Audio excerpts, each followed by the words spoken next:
मित्रगण र हाम्रा पार्टीका सम्पूर्ण कार्यकर्तागण र विशेष आज पत्रकार सम्मेलनको प्रमुख स्रोत वक्ता हाम्रा पार्टीका अध्यक्ष श्रीमान केबी राई सर र सम्पूर्णलाई म आजको यो पत्रकार सम्मेलनमा स्वागत जनाउन चाहन्छु।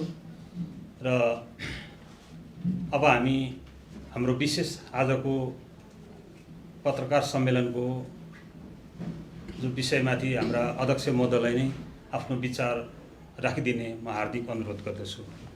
धन्यवाद।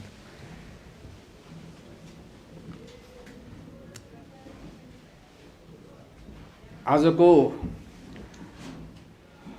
यो हाम्रो पत्रकार सम्मेलनमा रिपब्लिकन पार्टी सिक्किमको केही जल्दो बल्दो विषयलाई यहाँ सम्बोधन गर्न चाहन्छ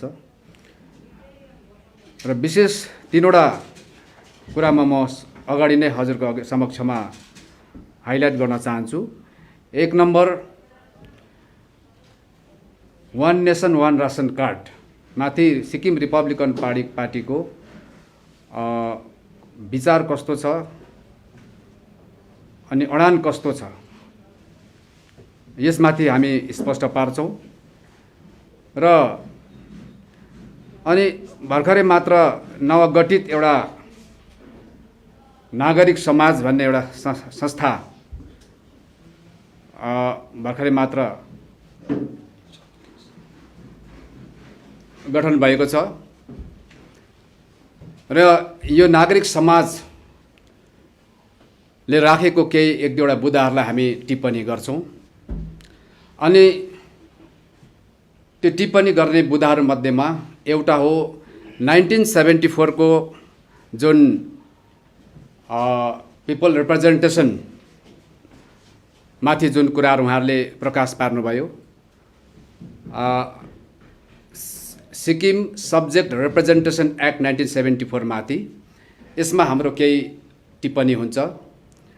अनि अर्को चाहिँ RC Poudel versus union of इन्डियाको जुन मुद्दामाथि फैसला भयो, यो फैसला जुन सिक्किमेको पक्षमा भयो भन्ने कुराहरू हामी सुन्नमा आयो। यसमाथि पनि हामी केही टिप्पणी गर्छौँ र यो तीनटा कुरालाई यहाँहरूले फोकस गरिदिनु होला। सर्वप्रथम म वान नेसन वान रासन कार्डलाई एकछिन राख्दै म हिजोअस्ति गत 5 अगस्त 2021 को दिन जुन नवगठित नागरिक समाजद्वारा डाकिएको पत्रकार सम्मेलनमा उहाँहरूले कुराहरू जति जति कुराहरू राख्नुभयो, म यसलाई लिएर अगाडि म प्रस्तुत गर्छु। सबैभन्दा पहिला नागरिक समाजमा वरिष्ठ व्यक्तित्वहरू हुनुहुन्छ अनि अनुभवी व्यक्तिहरू हुनुहुन्छ अनि अति आदरणीय व्यक्तिहरू हुनुहुन्छ। सर्वप्रथम त उहाँहरूले जो नागरिक समाज एउटा बनाउने गठन गर्ने जो निर्णय लिनुभयो, म यहाँहरूको निर्णयमाथि एकदमै स्वागत जनाउँछु, शुभकामना पनि टक्राउन चाहन्छु। कसैले पनि कुनै अर्गनाइजेसन स्थापित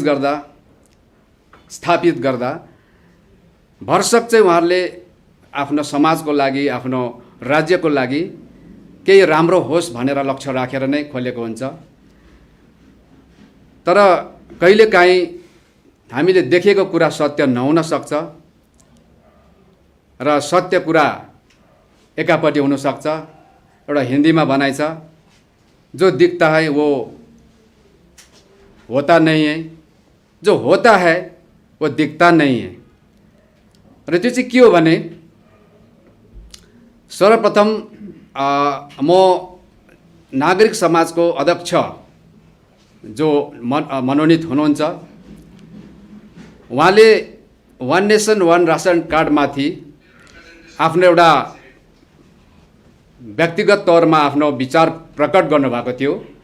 त्यसै सिलसिलामा उहाँले Surendra Prasad versus union of इन्डियाको जुन मुद्दा चल्यो रुल 44लाई लिएर, त्यसमा जुन फैसला आयो, अन्तिम फैसला, त्यो एकदमै सिक्किमेको पक्षमा आयो, सिक्किमको पक्षमा आयो, फैसला भयो भन्नुभयो।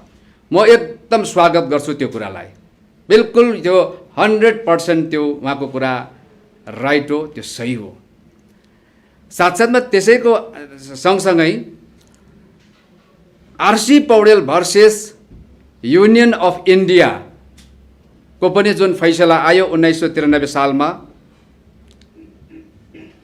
10 फेब्रुअरी 1993 मा आएको फैसला हो, त्यो पनि एकदम सिक्किमेको पक्षमा आयो, 371F को पक्षमा आयो भनेर उहाँले भन्नुभयो। उहाँ हाम्रो हुनुहुन्छ अति आदरणीय दाजु श्रीमान भरत बस्नेतज्यू, र त्यति बेलादेखि नै हाम्रो मनमा एउटा कौतूहलता जागिरहेको थियो कि वास्तवमा के चाहिँ हो, के कुरा हो त यो। सिक्किमको एकदमै राजनीतिज्ञहरू, सिनियर पोलिटिसियनहरू अनि बुद्धिजीवीहरू, ब्युरोक्रेट्स, टेक्नोक्रेट्स, सम्पूर्ण हाम्रा समाजका उच्च औदामा रहनुहुने महानुभावहरू अनि शिक्षित हाम्रा छोराछोरी भाइ बहिनीहरू अनि उहाँहरूले पनि यो कुरा सुन्नुभएको छ। तर कुनै प्रकारको यसमा टिका टिप्पणी नहुँदाखेरि चाहिँ हामीलाई गर्न कर लाग्यो। त्यो चाहिँ के हो भने, सुरेन्द्र प्रसाद चाहिँ साँच्चै उहाँ सिक्किम सब्जेक्ट नभएको व्यक्ति, COI पनि नभएको व्यक्ति, उहाँ नन सिक्किमिज भनौँ न, सिक्किमदेखि बाहिरको व्यक्तिले चाहिँ सिक्किमेहरूको हक अधिकार माथि चाहिँ उहाँले मुद्दा लगाएको कारणले गर्दा जुन फैसला सिक्किमेको पक्षमा भयो त्यो सही हो, र त्यो चाहिँ सिक्किमको पक्षमा फैसला भयो भन्नु बिल्कुल सही हो। तर RC Poudel versus union of इन्डियाको फैसला पनि त्यसरी नै सिक्किमेको पक्षमा भयो भनेर जुन भन्नुभयो, यसले चाहिँ सिक्किमको ती सम्पूर्ण बुद्धिजीवीहरू, शिक्षित जमातमा मलाई लाग्छ कहीँ न कहीँ प्रश्न चिन्ह खडा गरेको छ। भ्रम पर्ने स्थिति अथवा सृजना, त्यस्तो खालको स्थितिको सृजना भएको छ। त्यो के हो भने, आरसी पौडेल महोदय चाहिँ उहाँ चाहिँ सुरेन्द्र प्रसाद जस्तो बाहिरको सिक्किम सब्जेक्ट नभएको, COI नभएको व्यक्ति होइन। उहाँ चाहिँ खाँटी सिक्किमे हुनुहुन्छ र उहाँले बिल नम्बर 79 लाई लिएर, जुन प्रकारको बिल नम्बर 79 ले सिक्किमको समाज बीच, सिक्किमको खाँटी समुदाय बीच जुन प्रकारको राजतन्त्रदेखि नै अनेकताको बीज रोप्ने खालको जुन व्यवस्था थियो पहिला, सो त्यसैलाई 79 को बिलले कन्टिन्यू गर्दा सिक्किमको केही नेपाली भाषी बहुसङ्ख्यक समुदायमा रहेको है जातिलाई केही अन्याय भएको महसुस भयो। अनि आरसी पौडेल त्यही समुदायमा पर्नुहुन्थ्यो। त्यसले गर्दा उहाँले एउटा जिम्मेवारी सम्झेर उहाँले एउटा यो मुद्दालाई जुडिसियरी मुद्दा बनाउनु भयो अनि हाइकोर्टदेखि लगेर उहाँले सुप्रिम कोर्टसम्म त्यो केस पुग्यो। दुर्भाग्यवश सिक्किमको जुन अन्याय भएको, इन्जस्टिस भएको, इनइक्वालिटी भएको फन्डामेन्टल राइट्समा है यसरी लगभग चित्त नबुझ्दो व्यवस्था त्यसरी स्थापित भएको कारणले गर्दा उहाँले कोर्टमा च्यालेन्ज गर्नुभएको थियो र यसको फैसला जब उहाँले मुद्दा जुन प्रकारले हालेको थियो त्यो अनुसार भएन। अर्थात् भन्नु हो भने सिक्किम विधानसभाको सिट आरक्षण व्यवस्थामा लोकतान्त्रिक र प्रजातान्त्रिक सिद्धान्तको अनुरूप भएको छैन भनेर उहाँले चाहिँ मुद्दा लाउनु भएको। त्यसले गर्दा यो केस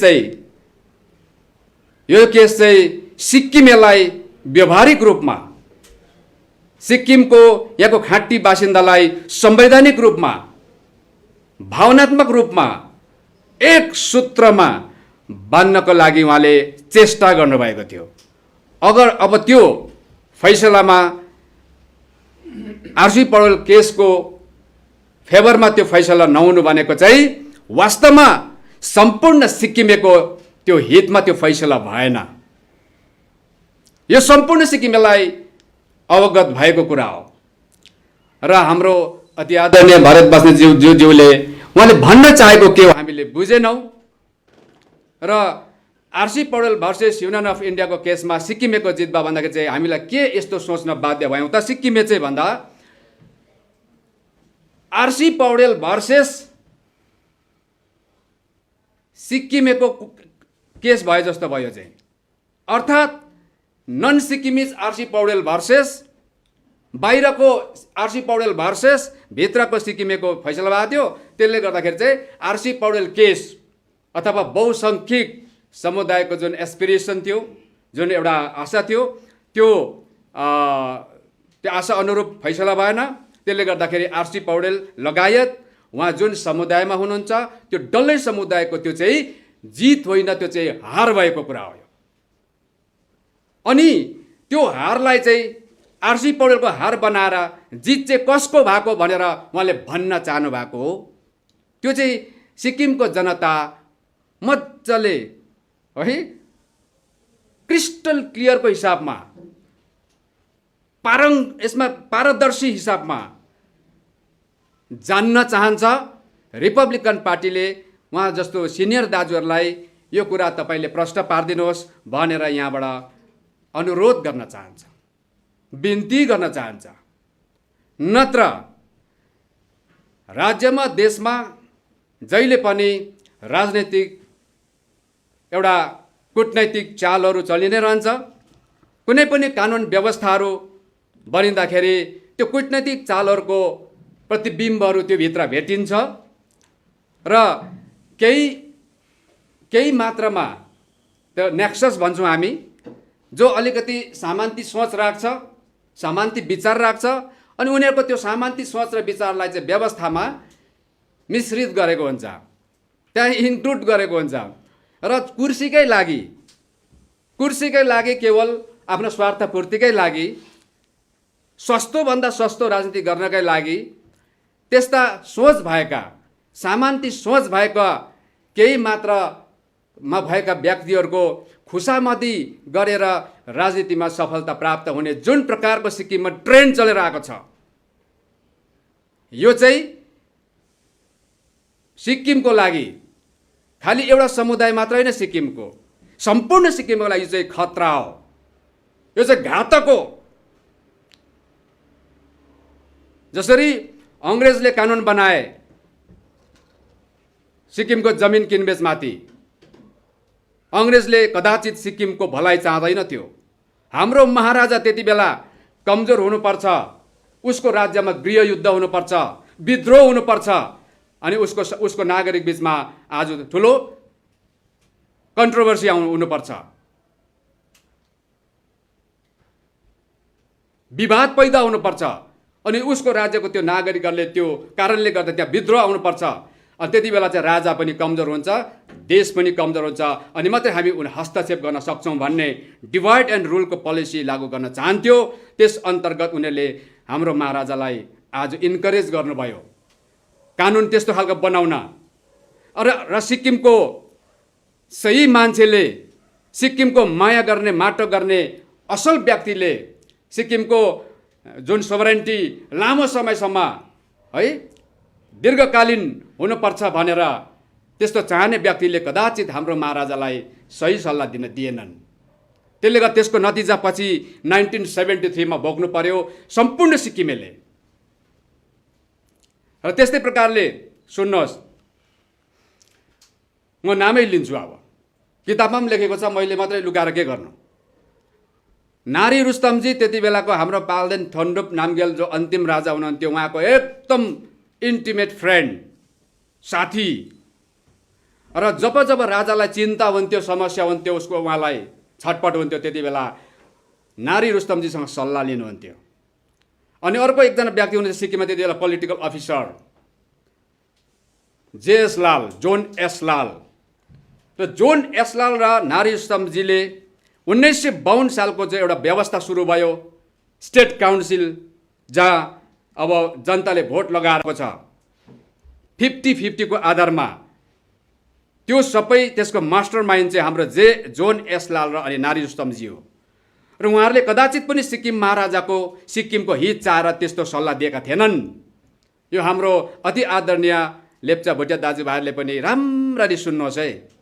र अनि यो खालको व्यवस्था बनायो भने के हुन्छ, फेरि एक दिन सिक्किममा एक समुदाय, सिक्किमको एउटा समुदायलाई असन्तुष्टि पैदा हुन्छ, असमानता भएको महसुस हुन्छ। बिस्तारै बिस्तारै यिनीहरू पनि पढालेखा हुँदै जान्छ, हिसाब किताब गर्दै जान्छ कि आफ्नो जन्मसिद्ध अधिकार, सबैभन्दा महत्त्वपूर्ण, सबैभन्दा उच्च, सबैभन्दा शक्तिशाली राजनैतिक अधिकारको भागबन्डा चाहिँ यस्तो भएछ भनेर एक दिन एउटा समुदायलाई थाहा हुन्छ। अनि त्यति बेला पनि सिक्किममा विद्रोह हुन्छ। हो, त्यो विद्रोहको फाइदा उठाएर हामी सिक्किमलाई हाम्रो अभिन्न अङ्ग पनि बनाउन सक्छौँ भन्ने त्यस्तो दूरदर्शिता भएका व्यक्तिहरूले यस्ता बनाए सिस्टम। 1952 सालमा जहाँ 50-50 को पोलिटिकल रिप्रेजेन्टेसन है यसरी भागबन्ड लगाइयो। हो, सायद सिक्किमकै हाम्रो दाजुभाइलाई केही समयसम्म त त्यसले खुसी दिलायो होला है, केही राहत पनि दिलायो होला, तर त्यसको अन्तिम परिणाम सिक्किमले आफ्नो सोभरेन्टी गुमाउनु पर्यो। किनभने 1973 मा त्यो जुन असन्तुष्टिले चाहिँ बाहिर डरलाग्दो रूप धारण गर्यो, यानि कि 73 को एजिटेसनको रूपमा, कि यो प्यारिटी हटाउनु पर्छ अनि 1 man 1 vote 1 भ्यालु सिक्किममा लागू गर्नुपर्छ। अनि प्यारिटी हटाउनु पर्छ भनेको चाहिँ के हो? अर्को शब्दमा भन्नु भने एसेम्ब्लीमा होस् चाहे काउन्सिलमा होस्, पोलिटिकल रिप्रेजेन्टेसन चाहिँ जनसङ्ख्या जसको जति छ त्यसको आधारमा हुनुपर्छ भनेको। त्यो चाहिँ हो प्रिन्सिपल अफ नेचरल जस्टिस, त्यो चाहिँ हो इक्वालिटी। त्यसले चाहिँ समाजलाई एउटै बनाएर एक सूत्रमा तपाईँको एकबद्ध गराउँछ। कसैलाई पनि आपसमा सिक्किमभित्रै एउटा दाजुलाई अर्को भाइसँग देख्दा शङ्का पैदा हुने, डर पैदा हुने, अर्कोले अर्को देख्दाखेरि त्यो त्यस्तो नहुने, मैत्री भाव आज तपाईँको त्यहाँ पैदा हुन्छ, भाइचारा पैदा हुन्छ। सुन्नुहोस् अब, सो त्यसले गर्दाखेरि चाहिँ आज त्यो हुन दिँदैन थियो। त्यसले गर्दा 73 मा इक्वालिटीको लागि प्रोपोर्सनेट हुनुपर्छ रिप्रेजेन्टेसन भनेर आन्दोलन भयो। त्यो आन्दोलन चाहिँ हाम्रो तत्कालीन महाराजाले जो हाम्रो मन मस्तिष्क दिलमा बसेको छ, आज उहाँको डाइनेस्टीलाई हामीले जोगाउन सकेनौँ। त्यो आन्दोलनले उहाँको डाइनेस्टी अन्त गर्यो, सिक्किमको राजतन्त्र अन्त गर्यो। अगर त्यो डाइनेस्टी र त्यो राजतन्त्र त्यसरी तपाईँको आज अन्त नहुनु भने सायद आज तपाईँ हाम्रो सिक्किमिज भन्ने चाहिँ आज हाम्रो नेसनलिटी हुन्थ्यो, हाम्रो माटो, हाम्रो देश आज गौरवको साथ हामी बाँच्न सक्थ्यौँ। तर कारण चाहिँ के हो भन्दाखेरि त्यो व्यवस्था जो चाहिँ तपाईँको एकदम डेलिकेट ब्यालेन्सिङ एक्ट भन्छ त्यसलाई, डेलिकेट ब्यालेन्सिङ एक्ट जुन तयारी गर्यो मास्टर माइन्ड उनीहरूले, बिचरा हाम्रो महाराजाले कुरा बुझ्नु भएन है। महाराजाको वरिपरिका उहाँको तपाईँको जति पनि उहाँले मनोनित गरेको अथोरिटीहरूलाई पनि उहाँलाई थाहा भएन कि यसको परिणाम अन्तमा के हुन्छ भनेर। अब सुन्नुहोस्, सो त्यसले गर्दाखेरि अब यो व्यवस्था अहिले पनि हाम्रो दाजुभाइहरूले चाहिँ यो त्यो त्यति बेलाको व्यवस्था जसको विरुद्धमा आज सिक्किममा सङ्घर्ष भएको थियो, त्यो व्यवस्था चाहिँ यो निरन्तर रहनुपर्छ। यस्तै यसलाई संशोधन गर्नु हुँदैन, सिक्किमको दाजुभाइ बिचमा यसलाई समान बनाउनु हुँदैन भन्ने सोच सिक्किममा झल्किँदैछ अहिले। अनि यसको परिणाम पनि भोलि सिक्किममा अर्को एउटा तपाईँको क्रान्तिको, अर्को एउटा विद्रोहको अखडा बनाउनु खोज्दैछन् यी हाम्रा दाजुभाइहरूले जस्तो हामीलाई लाग्दैछ। त्यसले गर्दाखेरि त्यति बेला जब सिक्किममा हामी विद्रोह गर्छौँ त्यसको फल कदाचित पनि हाम्रो हातमा आएको छैन। र त्यसले गर्दाखेरि नोक्सान भएको छ र मजबुर गराउनु हुँदैन सिक्किमको समाजलाई फेरि पनि अर्को एउटा विद्रोह गर्नको लागि। त्यसले गर्दाखेरि म आदरणीय भरत बस्नेत दाजुज्यूलाई यो म भन्न चाहन्छु यहाँबाट कि तपाईँले कुन आधारमा RC Poudel versus union of इन्डियाको केसको फैसला चाहिँ सिक्किमेको पक्षमा भयो भन्नुहुँदैछ? के हामी सिक्किमे होइनौँ? आरसी पौडेल लगायत उहाँको जति समुदाय हामी सिक्किमे होइनौँ? हाम्रो पिता पुर्खा, हाम्रो बाजे बराजु, हाम्रो एन्सेस्टरले सिक्किममा खुन पसिना दिएको छैन? के आरसी पौडेल बाहिरको मान्छे हो? के आरसी पौडेल नन सिक्किमिज हो? त्यसले गर्दाखेरि हाम्रो विद्यार्थी भाइ बहिनीहरू, शिक्षित हाम्रो समाजलाई तपाईँहरूले यसको विवरण दिनुहोस्। तपाईँले भनेको कुरालाई जस्टिफाई गर्नुहोस्। यदि तपाईँले जस्टिफाई सबैको चित्त बुझ्ने हिसाबले गर्नुहुन्छ भने दाजु म तपाईँलाई आएर खाता लगाइदिन्छु, स्वागत गर्छु म तपाईँलाई। मेरो दाजु हुनुहुन्छ तपाईँ। हामी त धेरै कुरा चाहिँ आज कुण्ठित भएर बसेको छौँ, नीलकण्ठ जस्तो भएर बसेको छौँ कि हाम्रो समाजभित्र किन आपसमा हामी तपाईँ है आफ्नो आफ्नो भेद खोलाखोल गर्नु भनेर केही पनि पो भनेको छैनौँ त। भन्नु पर्यो भने सिक्किममा तपाईँ हाम्रो समाजभित्र कसको राजनीति गर्ने उद्देश्यहरू कस्तो कस्तो छ, के को लागि छ भनेर भन्नु पर्यो भने आज हामी सायद सिक्किमको मिडियामा वर्षौँभन्दा पनि हामी सक्दैनौँ। त्यत्रो विज्ञापन कलेक्सन छ त हाम्रोमा त हजुर। हामीलाई बोल्न बाध्य गराउनु भयो भने चाहिँ यो एक। अब नागरिक समाजको कुरा म गर्दैछु। संरक्षक हुनुहुन्छ हाम्रो अति आदरणीय दाजु भने पनि आज्ञा भने पनि श्रीमान छितेन टासी साहब हुनुहुन्छ। उहाँले पनि यहाँ कतैबाट गर्नुभयो होला कन्फरेन्स, भन्नुहुँदै थियो त्यही Surendra Prasad versus union of इन्डियामा हाम्रो जित भयो, RC Poudel versus union of इन्डियामा पनि सिक्किमेको जित भयो अनि 371 F को जित भयो। त्यसले गर्दाखेरि म हाम्रो आज्ञालाई अति नम्रताको साथमा म उहाँलाई सोध्न चाहन्छु, अनि त्यो कसरी 371 F को हितमा पक्षमा भयो अनि कुन सिक्किमेको पक्षमा भयो त्यो तपाईँले क्लियर गर्नुहोस्। बहुसङ्ख्यक 80% रहेको नेपाली भाषी जुन फैसलामा आज उहाँहरूले एउटा जुडिसियरीबाट पनि अन्याय भएको महसुस गर्नु पर्यो। साथसाथमा भारतको कुनै पनि राज्यमा बसोबास गर्ने नेपाली समुदायलाई कुनै पनि अथोरिटीबाट, कुनै पनि कन्सर्न मिनिस्ट्रीबाट, कुनै तपाईँको जुडिसियरीबाट चाहिँ अहिलेसम्म तिमीहरू चाहिँ बादमा नेपालबाट आएको इमिग्रेन्ट हो भनेको छैन। तर सिक्किमको बहुसङ्ख्यक आरसी पौडेल जुन समुदाय त्यो समुदाय डल्लैलाई आज लेटर इमिग्रेन्ट फ्रम नेपाल भनेर त्यो खालको स्ट्याटस दिएको छ। त्यो पनि लिगल स्ट्याटस भन्छ त्यसलाई। त्यो पनि सुप्रिम कोर्टले। के त्यो सिक्किमेको पक्षमा जित भएको हो? अनि सिक्किमको बहुसङ्ख्यक समुदायलाई कतै न कतै अन्याय भएको महसुस भइरहेको छ। यो समाज असन्तुलित भएको भान भइरहेको छ र यसलाई सन्तुलित बनाऊ भन्ने जुन उहाँहरूको चाहना अनुरूप मुद्दा लडिएको थियो, तर त्यो अधुरो रह्यो। के त्यो सिक्किमेको जित हो? हाम्रो रिपब्लिकन पार्टीको प्रश्न छ। अनि साथसाथमा सम्पूर्ण सिक्किमको राजनीतिज्ञ, बुद्धिजीवी, सम्पूर्ण शिक्षित हाम्रो भाइ बहिनी छोराछोरीहरूले पनि यो कुरामा तपाईँहरूले गम्भीर भएर चिन्तन गर्न सोचिदिनुहोस्। र अर्को अब म आउँदैछु 1974 को कुरा। 1974 उहाँले लिम्बू तामाङको सिट आरक्षण कसरी हुन्छ, कहाँबाट गर्नुपर्ने भन्ने विषयमा चाहिँ उहाँले एउटा सन्देश दिनुहुँदै थियो सिक्किममा कि अब भारत गभर्मेन्ट अफ इन्डियाको होम मिनिस्ट्रीको जोइन्ट सेक्रेटरीबाट आएको लेटर पढेर भन्नुहुँदै थियो कि विगत सरकारले यो लिम्बू तामाङ सिट आरक्षण बारेमा केन्द्र सरकारको भ्युज, केन्द्र सरकारको होइन राय जान्न चाहेको थियो। त्यसमा एकदम लेटर आएको छ, म पढेर सुनाउँछु भन्नुहुँदै थियो। हामी उहाँ पढ्नु भयो।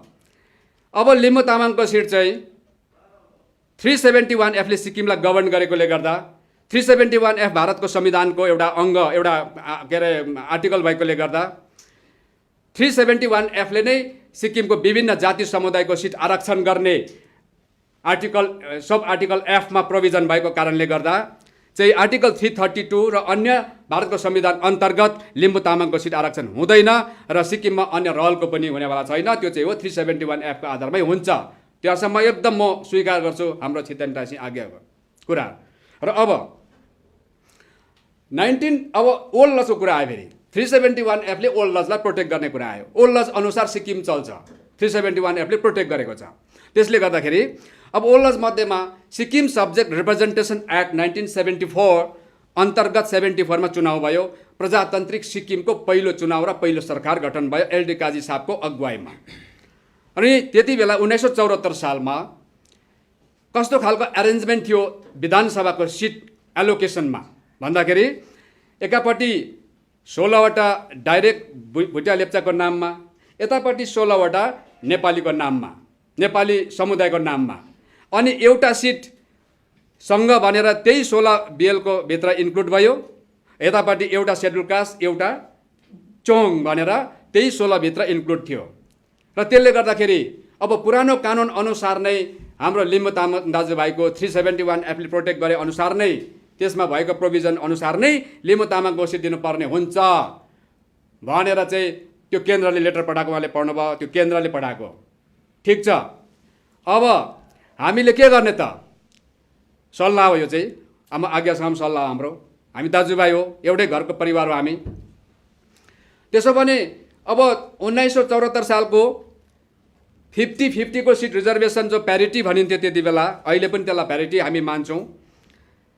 अब त्यो सिटलाई त्यो त्यो त्यो त्यो खालको एरेन्जमेन्ट गर्ने कानुन, पुरानो कानुन सिक्किम सब्जेक्ट रिप्रेजेन्टेसन एक्टलाई त हामीले बहाली गर्नुपर्ने हो भन्ने कुरा उहाँको बुझियो। ठिक छ, त्यो पनि हामी एक्सेप्ट गर्छौँ, वेलकम गर्छौँ उहाँको कुरा।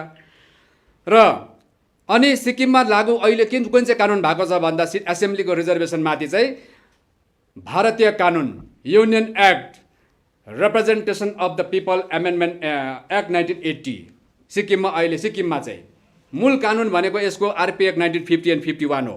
त्यसैको धारा 7 लाई एमेन्ड गरिकन सिक्किममा चाहिँ त्यो एमेन्डमेन्ट एक्ट 1980 लागू भइरहेको छ। र यस अन्तर्गत सिक्किमको सिट अहिले आरक्षण व्यवस्था चलिरहेको छ। त्यसो भने हामीले के गर्नु पर्यो? हामी सबै बी, भुटिया, लेप्चा, नेपाली, अन्य हाम्रो जो पनि सिक्किममा है आज नागरिक हुनुहुन्छ, हामी सबै एक भएर हामीले त्यो 74 को कानुनलाई फर्काइ ल्याउने चेष्टा गरौँ। हामी एकदम सहमत दिन्छौँ। र अब त्यहाँ के हुन्छ, तर कुन एरेन्जमेन्ट अनुसारको कानुनलाई फर्काइ ल्याउने? त्यही 50-50 16-16 लाई नै फर्काएर ल्याउने कुरा गर्नुभएको हो, या त त्यसलाई संशोधन पनि गरौँ। 371 एफ को क्लज केमा चाहिँ पुरानो कानुन प्रोटेक्ट गर्ने मात्रै होइन, अगर त्यो पुरानो कानुन चाहिँ प्रजातन्त्र र लोकतन्त्रको एगेन्स्टमा छ, त्यो सही छैन, जसको एगेन्स्टमा पहिला आन्दोलनै भएको थियो भन्ने तपाईँहरूले महसुस गर्नुहुन्छ भने तपाईँहरूले यो पनि भन्न सक्नु पर्यो, नागरिक समाजले कुरा क्लियर गर्नु पर्यो कि त्यो 16-16वटा सिटलाई पनि हामी एमेन्ड गरौँ, किनभने 371 एफ भित्र क्लज केमा एमेन्ड पनि गर्न सकिन्छ भनेर त्यहाँनिर लेखिएको छ। म अलिकति तपाईँलाई सुनाउँछु। All laws in force immediately before the appointed day in the territories comprised in the state of Sikkim or any part thereof shall continue to be in force therein until amended or repealed by a competent legislature or other competent authority. खाली old लजलाई त्यतिकै त्यही क्यारेक्टरको त्यही हिसाबको कानुन त्यतिकै चल्छ भनेको होइन। यो कानुन चलिरहन्छ सिक्किममा तबसम्म मात्रै जबसम्म सिक्किमको समाजले यसलाई संशोधन गरी माग्दैन है, तबसम्म यो यस्तै चरित्रमा चल्छ।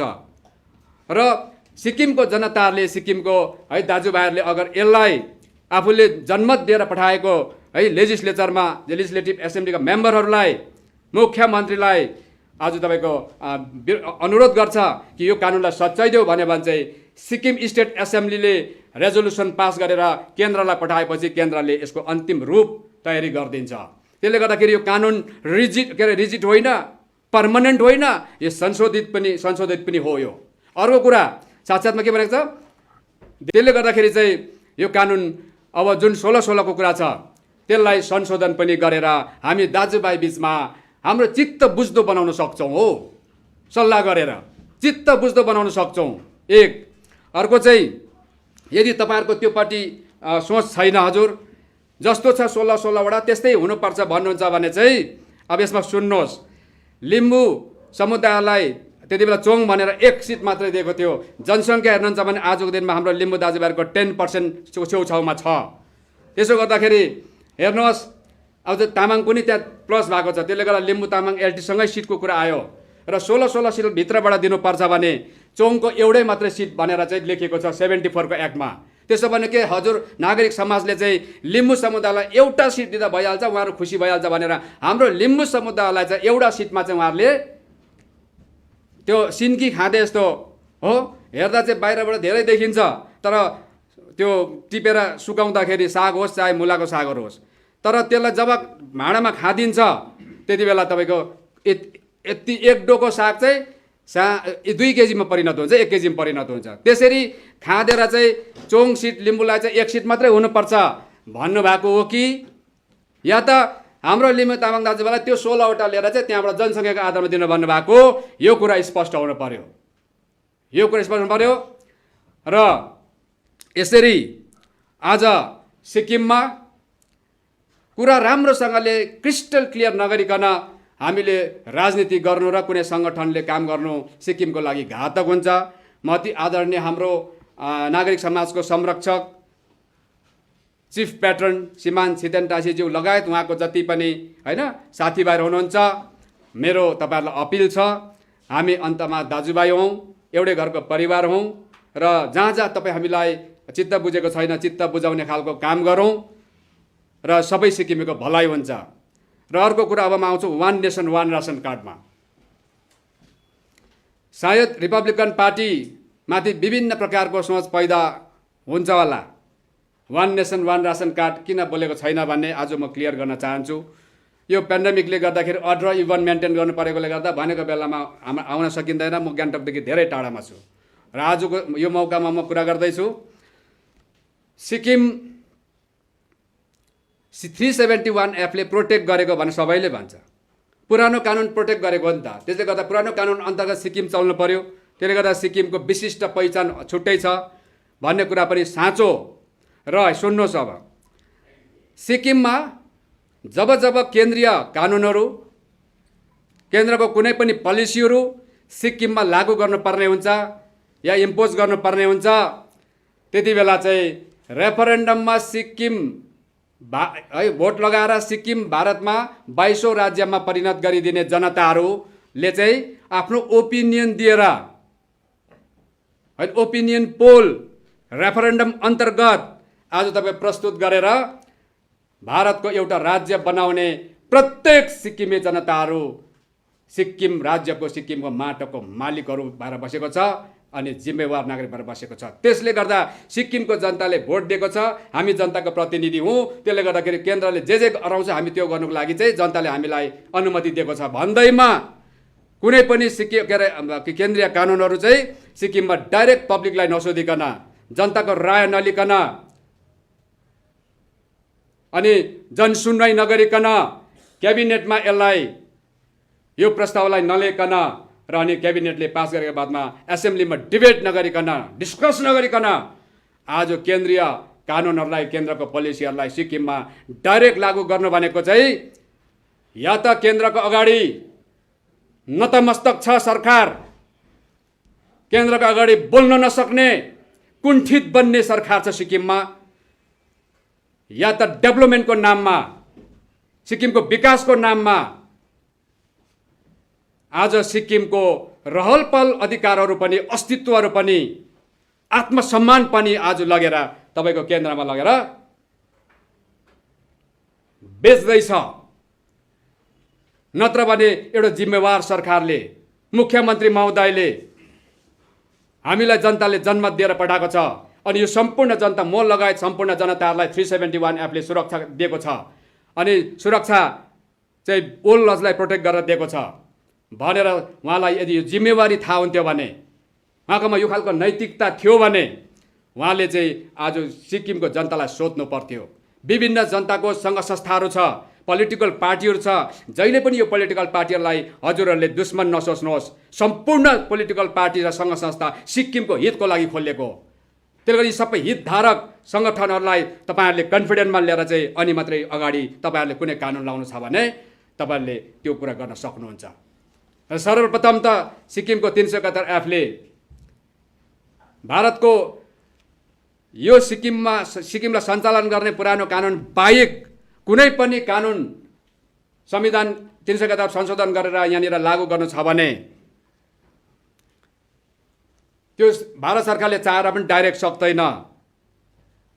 अनि सिक्किम सरकारले पनि यसरी जनतालाई हेपेर, जनताको भावनाको कदर नगरिकन, जनताको आज यो गरिमालाई लत्याएर चाहिँ 371 एफलाई तरलीकरण गर्ने काम चाहिँ नगर्नु र चामल थापेर खाने फेसिलिटी भारत सरकारले जो भारतभरि दिलाएको छ है, कहीँ उहाँलाई बारबन्देज छैन।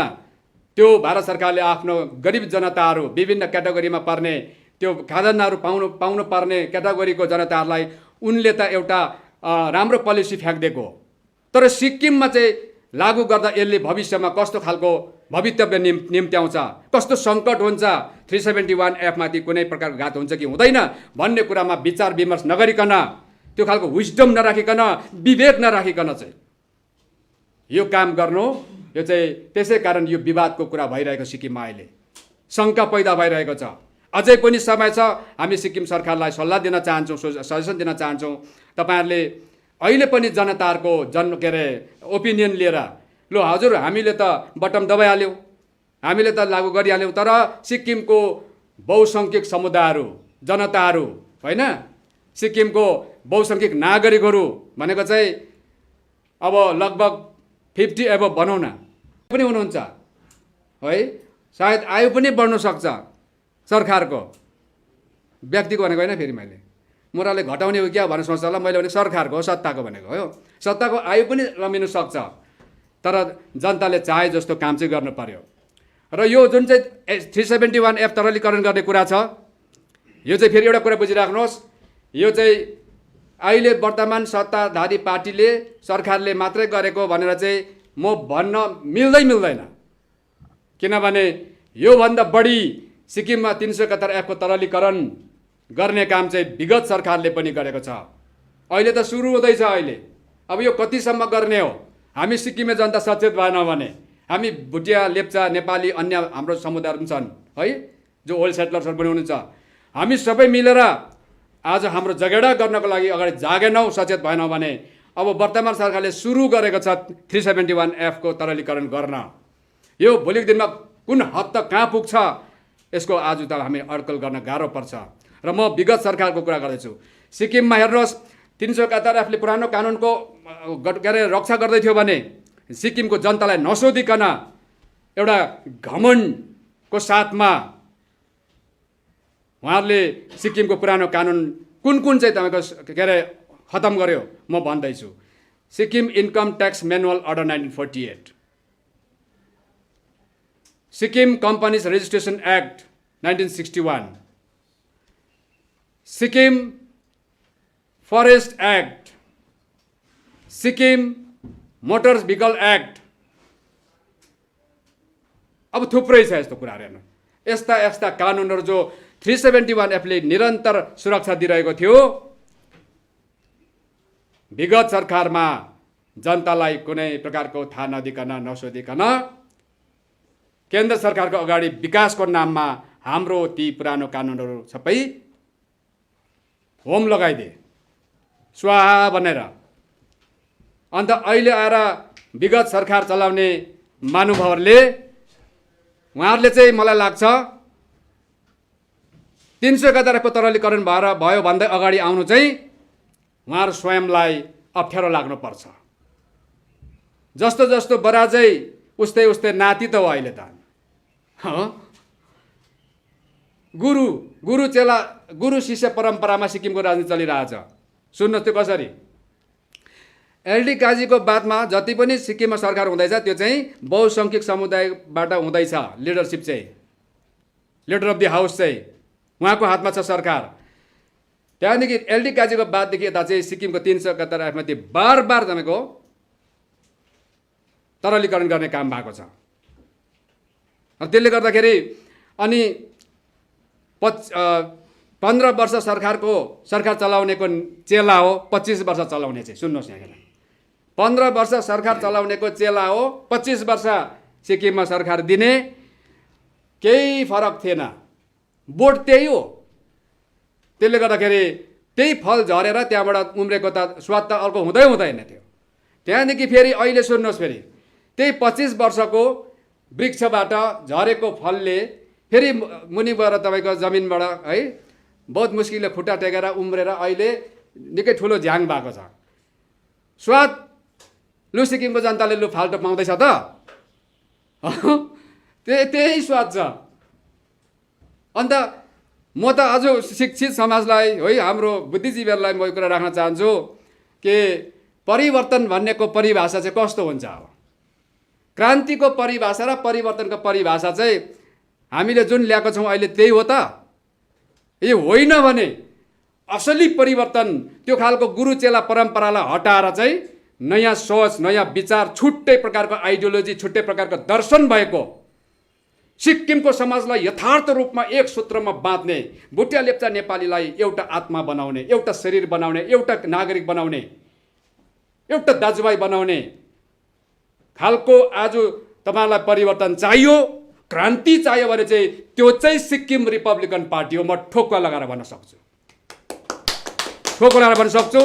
त्यसले गर्दाखेरि चाहिँ हाम्रो सिक्किमको सम्पूर्ण आमा बाउ, दाजुभाइ, दिदीबहिनी, सम्पूर्ण महानुभावलाई म आह्वान गर्न चाहन्छु मिडियाको माध्यमबाट, यदि तपाईँहरू पनि साँच्चै क्रान्ति, साँचो एकता, साँच्चै सद्भावना, साँच्चै भाइचारा, साँच्चै समानताको कुरा गर्नुहुन्छ भने चाहिँ रिपब्लिकन पार्टीदेखि बाहेक अन्य कुनै पनि राजनीतिक सङ्गठन तपाईँहरूले पाउनुहुन्न। मैले अरू सङ्गठनलाई मैले फेरि है अलिकति होच्याउनु खोजेको होइन। यदि थियो अरू सङ्गठनमा भने म खुद त्यो पार्टीमा हुन्थेँ। र अन्तमा मैले अब सक्दैछु र अन्तमा आएर म के भन्न चाहन्छु भने विशेष गरेर हाम्रो लेप्चा अनि भुटिया दाजुभाइहरू, जो हाम्रो दाजुभाइहरू हुनुहुन्छ, समुदायहरू हुनुहुन्छ, अल्पसङ्ख्यकमा हुनुहुन्छ, हामीलाई उहाँहरूको चिन्ता छ, माया छ। सबै समुदायले अस्तित्वको लागि लडाइँ गर्छ, अस्तित्व बचाउनको लागि इमान्दार भएर लड्छ।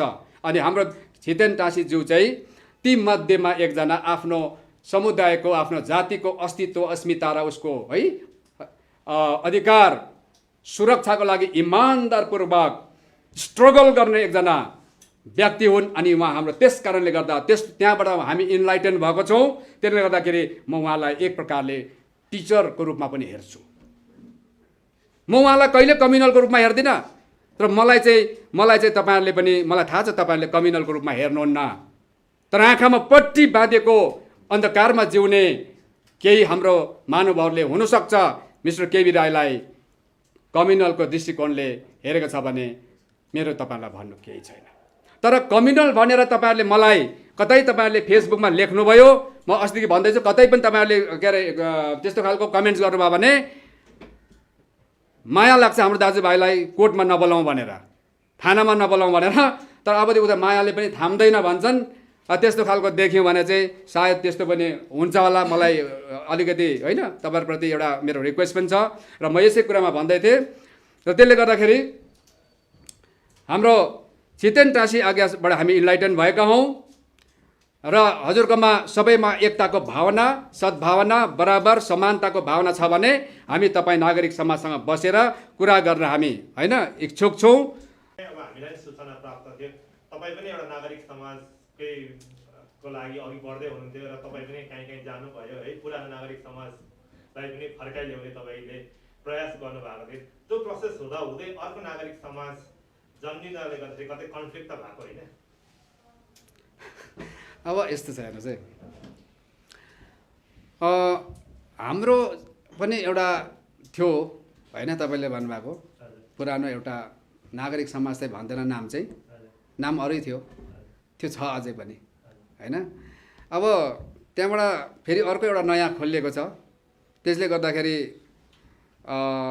उहाँहरूले अहिले नयाँ खोलिएकोबाट जुन प्रकारको एउटा विचार उहाँले व्यक्त गर्दैछ, तपाईँ पनि त्यसमा हुनुहुन्थ्यो भन्ने कुरा जुन भन्नुभयो। यस्तो हेर्नुहोस्, त्यहाँ नागरिक समाज अहिले नयाँ जो गठन भएको छ, त्यहाँ एक दुईजना व्यक्तिहरू होइन, अब बेसी त छैन, व्यक्तिहरू हामीसँग यो आइडियोलोजीमा, यो दर्शनमा बहुत लामो सङ्घर्ष गर्नुभएको, मेरो उहाँलाई पुरा भित्रबाट हृदयबाट मेरो आदर छ है। म उहाँलाई अहिले पनि उत्तिकै प्रेम गर्छु, उत्तिकै आदर गर्छु। तर उहाँहरू अहिले नयाँ समाजमा छ। अब हामी पुरानो समाज भयौँ होइन, र त्यसले गर्दा पुरानो कुरा त्यही हो।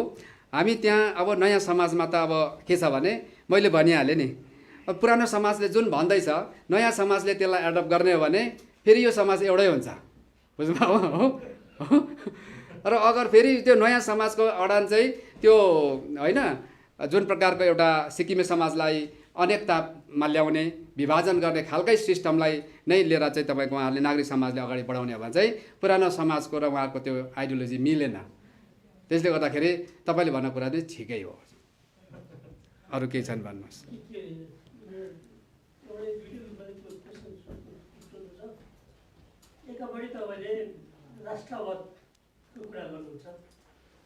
साह्रै जेन्युन छ।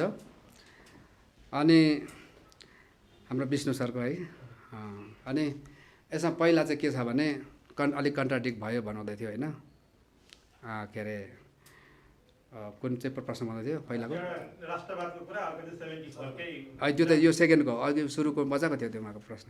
सुरुको के भन्नुभएको थियो प्रश्न?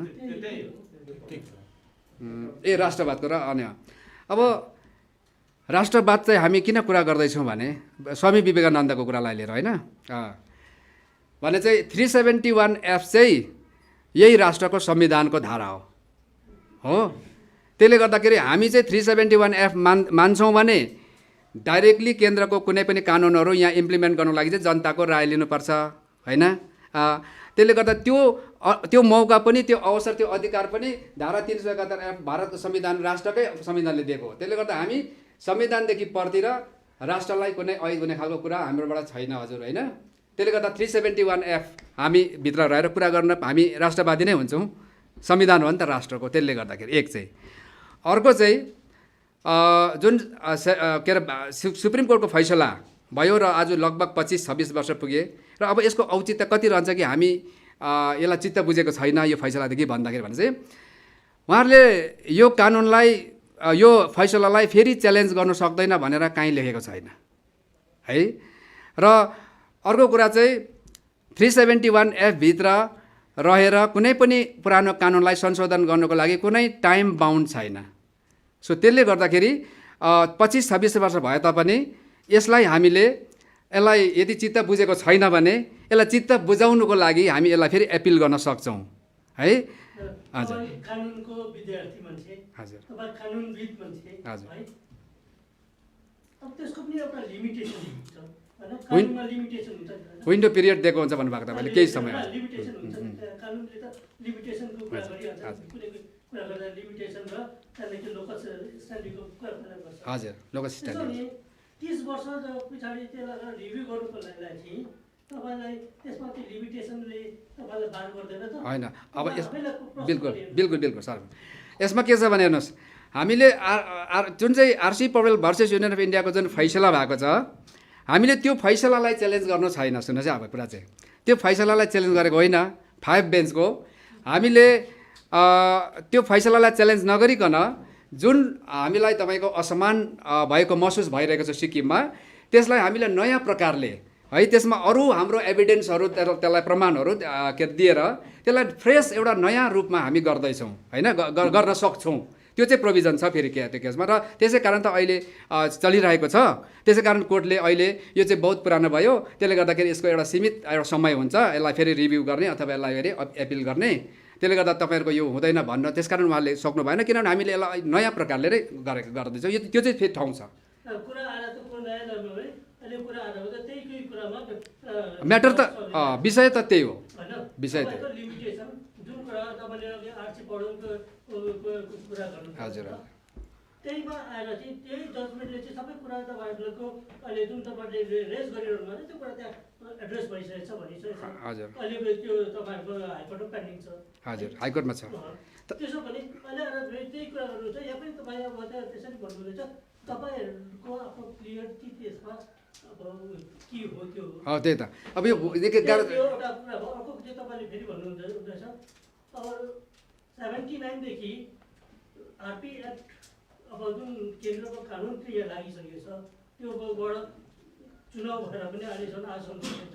फेरि अहिले आएर न्यू छ त्यसलाई भारतको संविधानको त्यो प्रोभिजनलाई अहिले पनि एमेन्ड गरेर त्यसलाई हटाएको छैन कि अब जति पनि ओल्ड लजहरू सिक्किमबाट हटे रिपिल भएर जो युनियन एक्ट इम्पोज भयो अब यो चाहिँ तपाईँको फेरि त्यो युनियन एक्टलाई चाहिँ फेरि हटाउन सकिँदैन त्यही पुरानो कानुनलाई ल्याउन सकिन्न होइन के अरे त्यसलाई ल्याउन सकिँदैन भनेर चाहिँ तपाईँको त्यस्तो 371 भित्र त्यस्तो काहीँ पनि प्रोभिजन छैन। त्यसले गर्दाखेरि सिक्किमे जनताको विजडममाथि डिपेन्ड गर्छ कि सिक्किमे जनताले अगर चाह्यो भने जनप्रतिनिधिलाई अगर तपाईँको के है यो कुराहरू गरिदियो भने सिक्किमे जनताले त्यो चाहिँ गर्न सक्छ। तर पोलिटिकल विल पावर चाहिँ नेताको हुनु पर्यो, जनताको चाहना हुनु पर्यो। त्यस्तो त्यो चाहिँ नहुने कुरा छैन हजुर। कि अब जनताले चाहिँ सुन्नुहोस् न, डल्लै आफ्नो देशको अस्तित्व नै जनताको चाहना भएको खण्डमा है आफ्नो जनमत दिएर जन्म सङ्ग्रहमा भोट दिएर चाहिँ आफ्नो देशको सोभरेन्टी नै दिनु सक्ने जनताले नाति त्यो कानुनलाई हाम्रो पुरानो कानुनलाई ल्याइदियो भन्नु नसक्नु त त्यो त के भन्नु अब होइन। त्यसलाई त्यो ठाउँ छ नि त, 371 एफले दिन्छ जनतालाई त्यो गर्नु चाहिँ फेरि त्यस्तो छ कुरा चाहिँ। तर कोसिस त होइन, हामी पहिला आउनु पऱ्यो नि त माथि, जनताले हामीलाई जनमत दिनु पऱ्यो होइन, माथि पुर्याउनु पऱ्यो तपाईँको एसेम्ब्लीमा। अनि त्यहाँदेखि एसेम्ब्लीमा हामीले पास गरेर चाहिँ हजुर जनताको भनाइ यस्तो छ, जनताले यो माग गर्दैछ, त्यसले गर्दा जनताको आशा अपेक्षामाथि कुठाराघात गर्न सकिँदैन लोकतन्त्रमा र 371 एफ दिएको छ। पुरानो सरकारले गल्ती गर्यो, हामी यो गल्ती गर्न सक्दैनौँ हजुर भनेर हामीले माथि एसेम्ब्लीमा यो कुरा प्रपोजल पास गरेर पठाउनु चाहिँ पर्यो। त्यहाँदेखि उता भनेको चाहिँ सिक्किमे जनताको युनिटी, सिक्किमे जनताको इच्छा शक्ति र नेताको बिचमा मिल्नु पर्यो तालमेल। नहुने त्यस्तो केही पनि छैन हामीले देख्दाखेरि। सर, तपाईँले अघि सरकार र अहिलेको सरकार दुवै सरकारको काम गराइपट्टि असन्तुष्टि तपाईँले जनाए जस्तो गर्नुभयो र तपाईँले एउटा आह्वान पनि गर्नुभयो कि एसआरपीमा चाहिँ हामीलाई सघाउनुहोस् र हामी चाहिँ अब बदलाव ल्याउँछ भनेर होइन।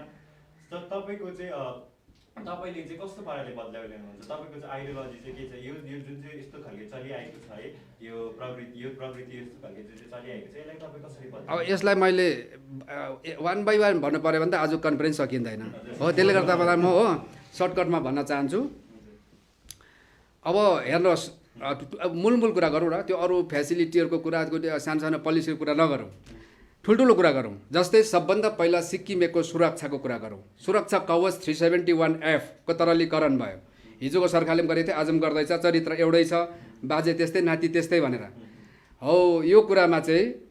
अनि त्यसको बादमा जस्तै अब यहाँ हाम्रो केही सङ्गठन संस्थाहरूको हाम्रो पनि कुरा छ, सिक्किमभित्र पस्नको लागि चाहिँ कुनै पनि राज्य युटी होइन बाट यहाँ पस्नको लागि चाहिँ हामी इनर लाइन पर्मिट अन्तर्गत मात्रै पस्न दिने भन्ने कुरा छ। त्यो स्वागत योग्य छ, हामी त्यस्तो कुरालाई पनि ल्याउन सक्छौँ। 371 एफले त्यो गर्न हामीलाई त्यो क्षमता दिएको छ। 371 एफ भित्र त्यो क्षमता छ। जसरी राजनाथ सिंहले गृहमन्त्री हुँदाखेरि सिक्किमेको पहिचान चाहिँ अरू राज्यको अरू देशको नागरिकको भन्दा विशिष्ट छ, अलग्गै छ भनेपछि त्यसलाई अलग्गै जोगाएर राख्नु लागि त कानुन बनाउनु पऱ्यो नि त। अनि पो त्यो अलग्गै भन्ने कुरा चाहिँ व्यवहारिक हुन्छ होइन। अब यस्ता कुराहरू भयो जो अहिलेको सरकारले सकेको छैन। अनि अब अहिलेको सरकारले जस्तै अब स्टुडेन्टहरूमाथि बर्बरतापूर्ण नीति अप्नाइरहेको छ होइन। कस्तो उनीहरू एउटा कन्स्ट्रक्टिभ विचार भएका व्यक्तिहरू सचेत भएर चाहिँ तपाईँ कहाँ विरोध गर्नुपर्छ, कहाँ स्वागत गर्नुपर्छ भन्ने कुरालाई उनीहरूले व्यावहारिक रूपमा ल्याउँदै गरेको हाम्रो स्टुडेन्टहरूलाई जुन प्रकारले उनीहरूले आज आफ्नो इक्जामिनेसन गर्न, उनीहरूलाई स्कुल कन्टिन्यू आफ्नो कलेज जानबाट उनीहरूलाई वञ्चित गर्यो। यो खालको तपाईँको कुराबाट हामी सबैलाई असन्तुष्टि छ। असन्तुष्टि कुरा त हो नि होइन। यस्तै प्रकारले आज के अरे विभिन्न जस्तै एजुकेसन पोलिसीमा हेर्नुहोस्, विभिन्न आफूले आफ्नो नजिकमा भएका मन परेका व्यक्तिहरूलाई डेपुटेसनमा विभिन्न डिपार्टमेन्टमा आज स्कुलको राम्रो पढाउँदै गरेको गुरुबाउहरूलाई आफ्नो प्रिन्सिपलबाट आफ्नो तपाईँको भाइस प्रिन्सिपलको ठाउँबाट जिटी पिजिटी टिचरहरूलाई आज डेपुटेसन अर्को ठाउँ लगेका छन्। त्यो ठाउँमा कहीँ पनि अहिलेसम्म रिप्लेसमा आज त्यो नानीहरूलाई सिन्सियरली त्यसरी पढाउने व्यक्ति आजसम्म तपाईँको त्यो रिप्लेसमेन्टमा केही पनि छैन है। आज एजुकेसन पोलिसी त्यस्तो प्रकारले तपाईँको धराशायी भएर गएको छ। आर्थिक रूपले हेर्नुहोस् तपाईँले है, आर्थिक रूपले तपाईँको अहिले पेन्डेमिक सिचुएसनमा हेर्नुहोस् कतिजना मान्छे बोल्नु सकेको छैन। कसरी चाहिँ घर चलाउनु, अब मेरो नानीलाई मेरो छोराछोरीलाई मैले कसरी चाहिँ अब मैले उसको आहार मैले ल्याउनु घरमा भन्ने प्रकारको अवस्था भएको गाउँमा कति छ बोल्नु सकेको छैन। त्यहाँ चुकिरहेको छ सरकार। हरेक क्षेत्रमा सरकार लगभग अब कुनै नोटिफिकेसन निकाल्छ सरकारले होइन, विवेक नराखिकन निकाल्छ। कसरी भन्दा चाहिँ हेर्नुहोस्, अहिले सामान बोक्ने होइन, जति पनि तपाईँको के अरे फुडहरू बोक्ने होइन, रासन पानी बोक्ने, खानेकुरा बोक्ने गाडीहरूमा हेर्नुहोस् त अड-इभन लाउँदैछ। त्यहाँ त अड-इभन लाउनु भएन नि त, किनभने कुनै फ्याक्ट्रीको एउटा के अरे सानो स्केलको फ्याक्ट्रीले बिचरा एउटा गाडी त्यो पनि इन्स्टलमेन्टमा किनेको हुन्छ, उसले अर्को फेरि अड-इभनको लागि 2टा गाडी किन्नु पर्दैछ, त्यहाँ लोनमा फस्दैछ। त्यस्तो हुन्छ भनेर मलाई थाहा छैन। अड इभन तपाईँको त्यो मालवाहक गाडीमा लाउनु भएन नि त, होइन? यस्तो कुरामा पुग्दैन। अहिले तपाईँको डल्लै कन्टेनमेन्ट गर्ने भन्छ, एउटा डल्लै के अरे पञ्चायत वार्ड, अनि त्यहाँभित्रको मान्छेलाई कस्तो समस्या आउँछ भनेर त्यो बुझ्नु सक्दैन। मतलब उहाँहरूकोमा त्यो विवेक नै नभएको जस्तो सिक्किममा अवस्था भइरहेको छ। अनि एउटा नोटिफिकेसन अहिले निकाल्छ, भरे चेन्ज गरेर भरे अर्को निकाल्छ, मान्छे कन्फ्युजन, मतलब लथालिङ्गै अवस्थामा छ। तर रिपब्लिकन पार्टी सत्तामा आयो खण्डमा है, जुन कुराहरू नमिलेको छ सिक्किममा, चाहे त्यो संविधान भनौँ, संवैधानिक प्रावधान भनौँ, चाहे कानुन व्यवस्था भनौँ, चाहे सामाजिक संरचना भनौँ, चाहे एजुकेसन पोलिसीको कुरा गरौँ, चाहे इकोनोमिक भनौँ, हरेक कुरामा तपाईँको नयाँ प्रकारले यसलाई सुदृढीकरण गरेर नयाँ आयामहरू, नयाँ होइन यसको मेकानिजमहरू यसमा तपाईँ थपेर यसलाई बिल्कुल नयाँ प्रकारको सिक्किम सञ्चालन गर्न सक्छ भन्ने कुरा चाहिँ हाम्रो आइडियोलोजी हो। सर, तपाईँको कुराबाट हामीले बुझ्न सक्यो कि तपाईँको इस्युजहरू, प्रब्लम्सहरू तपाईँले धेरै नै देख्नु भएको रहेछ, होइन? र एउटा तपाईँ पोलिटिकल पार्टी हुनुहुन्छ, सिक्किम रिपब्लिकन पार्टी, होइन? र सरकारले काम नगरेको खण्डमा चाहिँ त्यो काम भएको छैन भनेर सरकारलाई चोकहरू देखाउनु, यस्तो यस्तो जग्गामा तपाईँले मिस आउट गर्दैछ भनेर देखाउने काम चाहिँ अपोजिसनको रहन्छ, एउटा पोलिटिकल पार्टीको रहन्छ। तपाईँले यत्रो धेरै इस्युजहरू देख्नु भएको छ, कतिवटा इस्यु चाहिँ तपाईँले सरकारलाई देखाउनु भएको छ, सरकारले यो जग्गामा? अहिलेसम्म मैले हेर्नुहोस्, जब सरकार सत्तामा रह्यो केही वर्ष, 1 महिना, 6 महिना, 7 महिना त हामीले केही भन्नै भएन, किन भर्खर नयाँ आएको सरकार हो, अनुभव पनि त हुँदैन भनेर हामीले यस्तो साह्रै बिक्री गऱ्यो। अब जब तपाईँको जब यो फर्स्ट फेज अथवा यो पहिलो जुन पेन्डेमिक होइन तपाईँको स्प्रिड भएर आयो, यो कोरोना भाइरसको कुराहरू, त्यहाँदेखि सरकारले जुन प्रकारले विवेक पुऱ्याएर गर्नुपर्ने विभिन्न क्षेत्रको कुराहरू मैले अघि तपाईँलाई भनिहालेँ, यसमा धेरै चुकहरू भयो, धेरै गलत डिसिजनहरू भयो।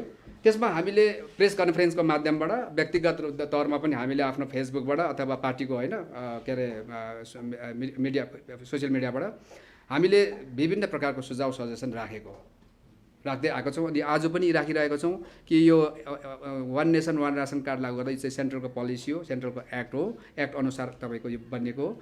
अनि यसलाई पनि लागू गर्नको लागि चाहिँ जनताको चाहिँ राय लिनुपर्छ भनेर भन्दैछौँ। यो सुझाव नै हो सबै कुरा। ठिक छ, हवस्, धन्यवाद हजुर तपाईँ सब।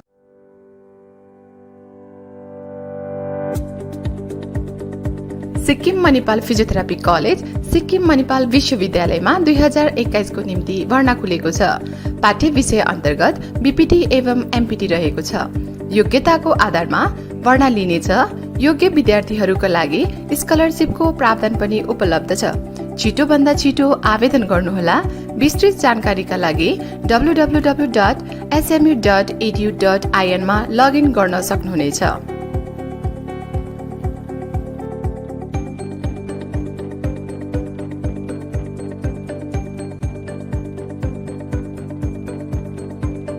दवाइयों से छुटकारा, अल्कलाइन पानी का सहारा। पहले 100 कस्टमर को मिलेगा 20 लीटर का जार, कोविड पैकिंग के साथ मात्र 125 रुपए प्रति जार, वह भी 2 साल तक। ऑफर के बाद वाले कस्टमर को मिलेगा 200 रुपए प्रति जार। अल्कलाइन के फायदे: diabetic, acidity, cholesterol and blood pressure, weight loss, gives extra strength to our lungs.